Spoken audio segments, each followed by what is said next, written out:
This is Smithy.tv. Right, 3, 2, 1. Hey, this is Kenny Robinson breaking down the news. I'm here with the lovely Marla Lukofsky. We're just having so much fun, and Pride Week has just ended. I'll have to say that I never attended Pride. It's because I used to live at 77 Huntley Street, so every Thursday night when I went to do my laundry, it was Pride. If I ever went to the swimming pool after 9 o'clock on a Friday night, it was Pride. If I went and I always had to cut through, the Pride Parade and not anywhere to go to Young Street during it. So there was just never a need for it. So anyway, it's. Actually, it was really sad because my mom. I also moved my mom into that building, and there was Boots, the notorious pickup bar, across the street from there. And my mom would sit there on the balcony Friday and Saturday night, and oh, well, I don't know about that, but my mother's going, you ought to see them cabs pulling up every 5 minutes. They're all jumping out of cabs trying to catch last call for cock. And I go, Ma. And then when summer would end and it wouldn't be as many cabs pulling up, I caught my mom singing to herself, "Where did all the gay boys go?" And I'm going, "What?" So that I guess it was starting to settle in earlier on her, but that was her entertainment Friday and Saturday night, watching all the cabs and all the action and all the drama on the street outside of Boots. That's fantastic. So anyway, the big thing is in America that the Supreme Court ruled same-sex marriage. So maybe it won't even be called gay marriage anymore. It's going to be called marriage. And I like the fact that gays and lesbians, they can be as happy. They can now get married legally, and 5 years later, they can sit there staring at the person they're with going, how in the fuck did I get myself into this spot? So, and it just happened the week of Pride through a lot of North American cities. So, you're gay, and how did you have a response to this? Or did you find it was like... I did. When I finally felt comfortable just being totally out in myself. How long have you been out? Well, during my stand-up career, I was not out at all. I just did my boyfriend jokes and just dating and stuff like that jokes. So the audience never questioned anything. No, but there were rumors. Oh, rumors. Well, comics, you're all like, and then I started actually a relationship with a newbie girl, an amateur night, and her name was Elvira Kurt, and then we were together for 5 years actually. I always want to say, before Elvira, there was you. That's a nice phrase to hear. But the thing is, people don't remember. And Elvira now is the queen of lesbian comedy in Canada. That's right. So, it's now you're meeting the queen's mother. Yes. Or the queen's mentor at one time, and then she surpassed me in she popularity. was only 16 and everything. She was older than she was older. 16, please, but, I don't want to go to jail. Anyway, so you didn't come out for a long time. Yeah, no, I guess I was more comfortable when I. Your family knew? Oh yeah, they were the first people I told before my friends. No, I remember telling them. It was after my first kiss. Or very, a most remarkable reaction for a time when it wasn't popular or cool, and it was 1980. Okay. This girl had. We were best friends, and she was engaged to be married to a man, and she said, I have feelings for you, and I want to kiss you, and I said, well, all right.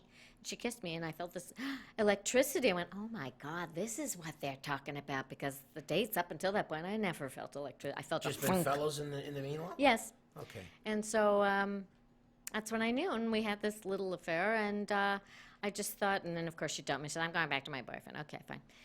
But I told my parents because I felt very depressed. I felt rejected. So I told them. About the dumping or just about the whole dumping. Crossing over the street? No, about the being dumped, that my Yeah. heart felt broken for the first time. And I explained why. I said, I think I'm gay. I know I'm gay. And there was silence.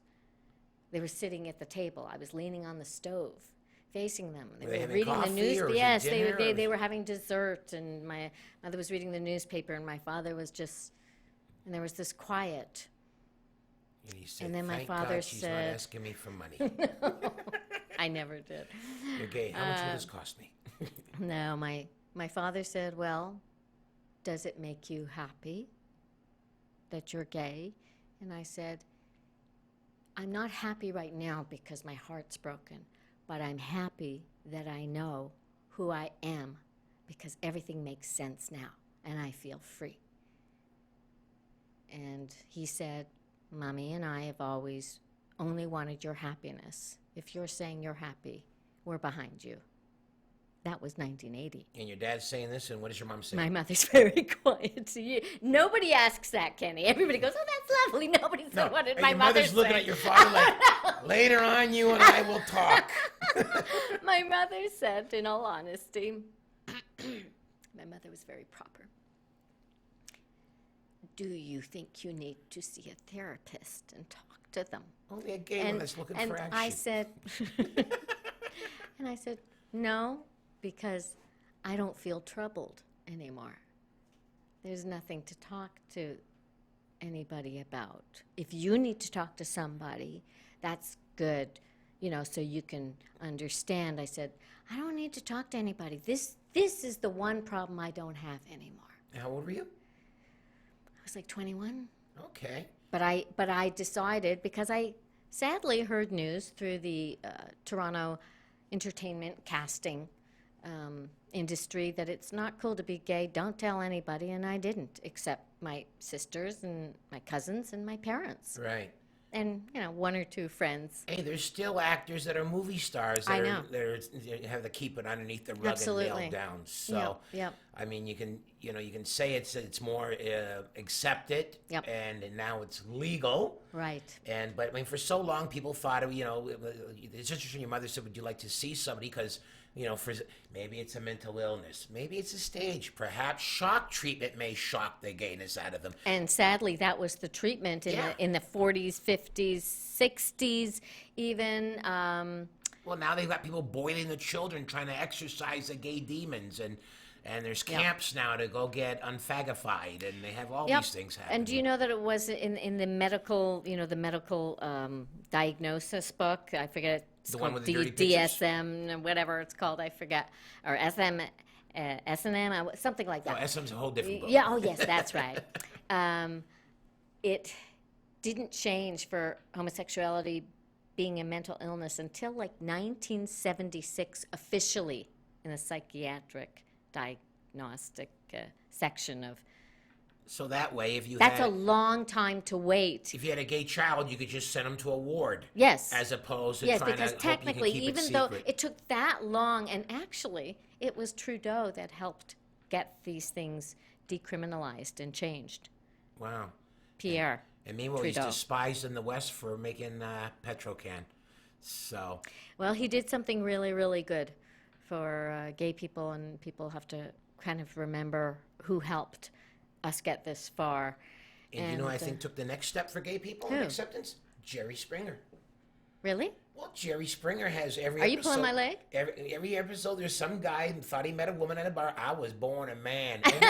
And now we're But that's going. different than being gay. Well, no, but That's trans. Transgender. That's do different. you know what the problem now with everything? Too Many letters. I knew this was Too coming. many letters. LGBTAQVDD. And now there's a 2 at it, so I had to ask Martha, what is the 2 for? And she goes, for 2 spirits. Oh, no. So I'm going, they're all no. going to spirits? And he says, no, it's like, for, so I'm going, what is 2 spirits? no. So then I'm going, is that like a fat guy with man boobs and a penis? I mean, what, there's just too many breakdowns now. There is. Once upon a Too time. many acronyms. Once upon a time, it was just that. It's one of those, and that was enough. You didn't have to get specific, and now even with Pride, even Pride is fractured. Yes, it is. Because Friday is Dykes and Bikes. Yes, that's fine. That's cool. That's and then fun. Saturdays is the Boys Parade, and then Sundays No, everything. Saturday is Dyke Parade. Oh, Dyke, that's right. The Dykes Society. Please. Hey, all I know is sometimes I can never get a good seat. When I can't see from my old balcony. Soccer mothers. When they had their shirts off on the motorcycles, that was worth. I'm going. Hello. I don't care who they're interested in. Those are breasts. and I'm Absolutely. looking. So, and if you didn't want me to see them, you should have kept your shirt on. So, okay. So there's another transgender have their own night and their own parade. They did Friday night. Yeah. So Friday night is transgender. Saturday night is Dykes and Bikes, and Sunday is everybody. Yeah. And then Monday is the sad drive back to Wisconsin for so many. And I tell you, there's a big change after Sunday when it calms down and you leave that vicinity and you are young and blur and you're getting on the TTC. There's this air of heterosexuality, and there's like, it's gone, the magic's gone, and you've become a person who needs to be careful, double check your pronouns, don't say she, and say that special person, And put that everything's water gun different. in the garbage can. that penis-shaped water gun that I have back home. Yeah, it still exists, this feeling of, people say, well, why do you have to have a gay pride day? Like heterosexuals don't. I said, well, heterosexuals, every day is heterosexual day. That's like So, kids and mom's day. Well, every day is kids' day. Yeah. And, Yes. Boy, is it ever. Inside voice, please.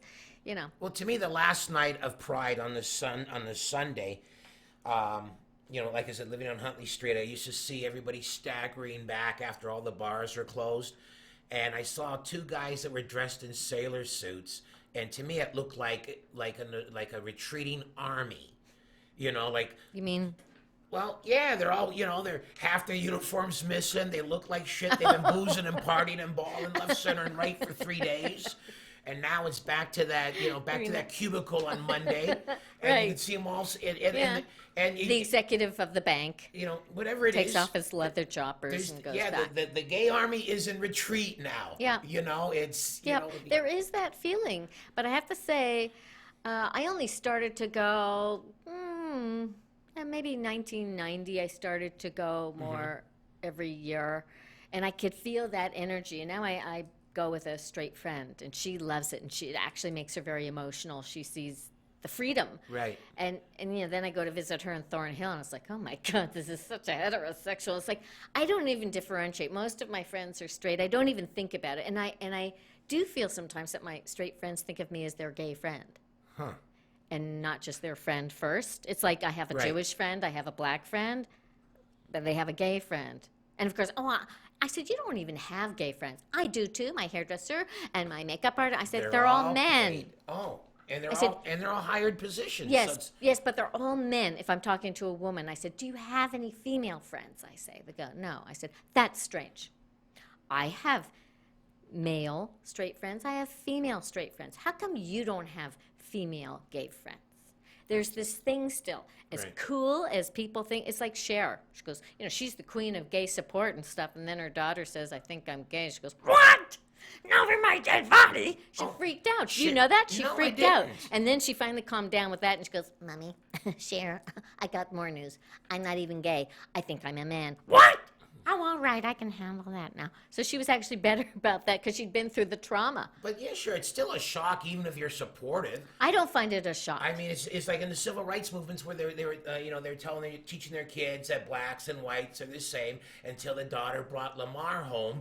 And then that's like, I've got nothing against blacks. I just wouldn't want my daughter to marry one. That's the old joke, the old slang. Absolutely. So then another thing I was saying about how fractured the community is, because to the outsiders, it looks like it's all one big, rainbow party.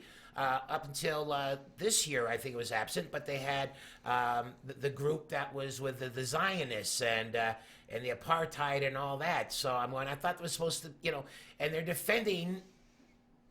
They're attacking a country where it's probably the only country in the Middle East where it's acceptable. It's the only one where the Palestinian and the Syrian and the Libyan gay community are hopping over the fence dying to get into Israel. And yet they're not supposed to support Israel. Yeah. They actually have equal rights. That country has equal rights for gays. And in our great ally of Turkey, they showed this morning of the police arresting and dragging people out of the Pride Parade. Yeah. So, okay, we got to wrap this up that. because we're almost out of time. Well, we are out of time. We're going to go overboard on this one. So anyway, it was passed this week in the Supreme Court. And, for some people, hell has froze over. What did you think? I'll tell you exactly what happened. I don't know how much time we the have. White House dyed rainbow. Oh, well, I do. How much time do we have? We got enough time to cover this. Well, I want to say I have my phone on me all the time, and I have the news bulletins Right. flashing. So this news bulletin, and I saw it, and it said, Supreme Court, gay equal rights for marriage. And I went, no. And I looked for other articles because I thought maybe it's a mistake. I rubbed my eyes, and then I saw it, and I burst into tears. I could burst into tears now because I've been writing articles about this, and I post them on my Facebook, and I talk about it during my cancer speech, how important it is, and that it won't happen in my lifetime, and it did.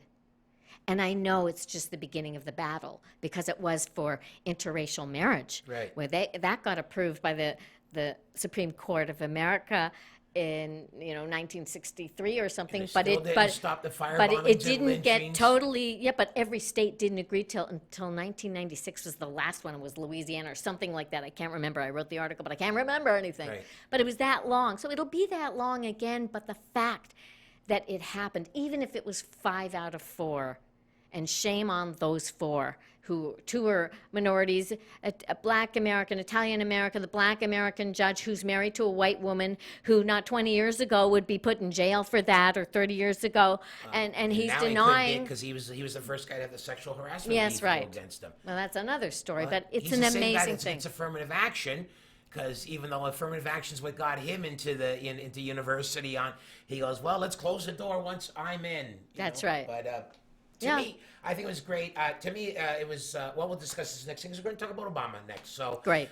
Anyway, folks, that's the end for this segment. This is Marla Lukofsky. You can see her at the 120 Diner, is it called? 120 120 Diner at 120 Church Street, July 3rd. This has been Breaking Down the News. Stick around, because we're going to break some more news down for you.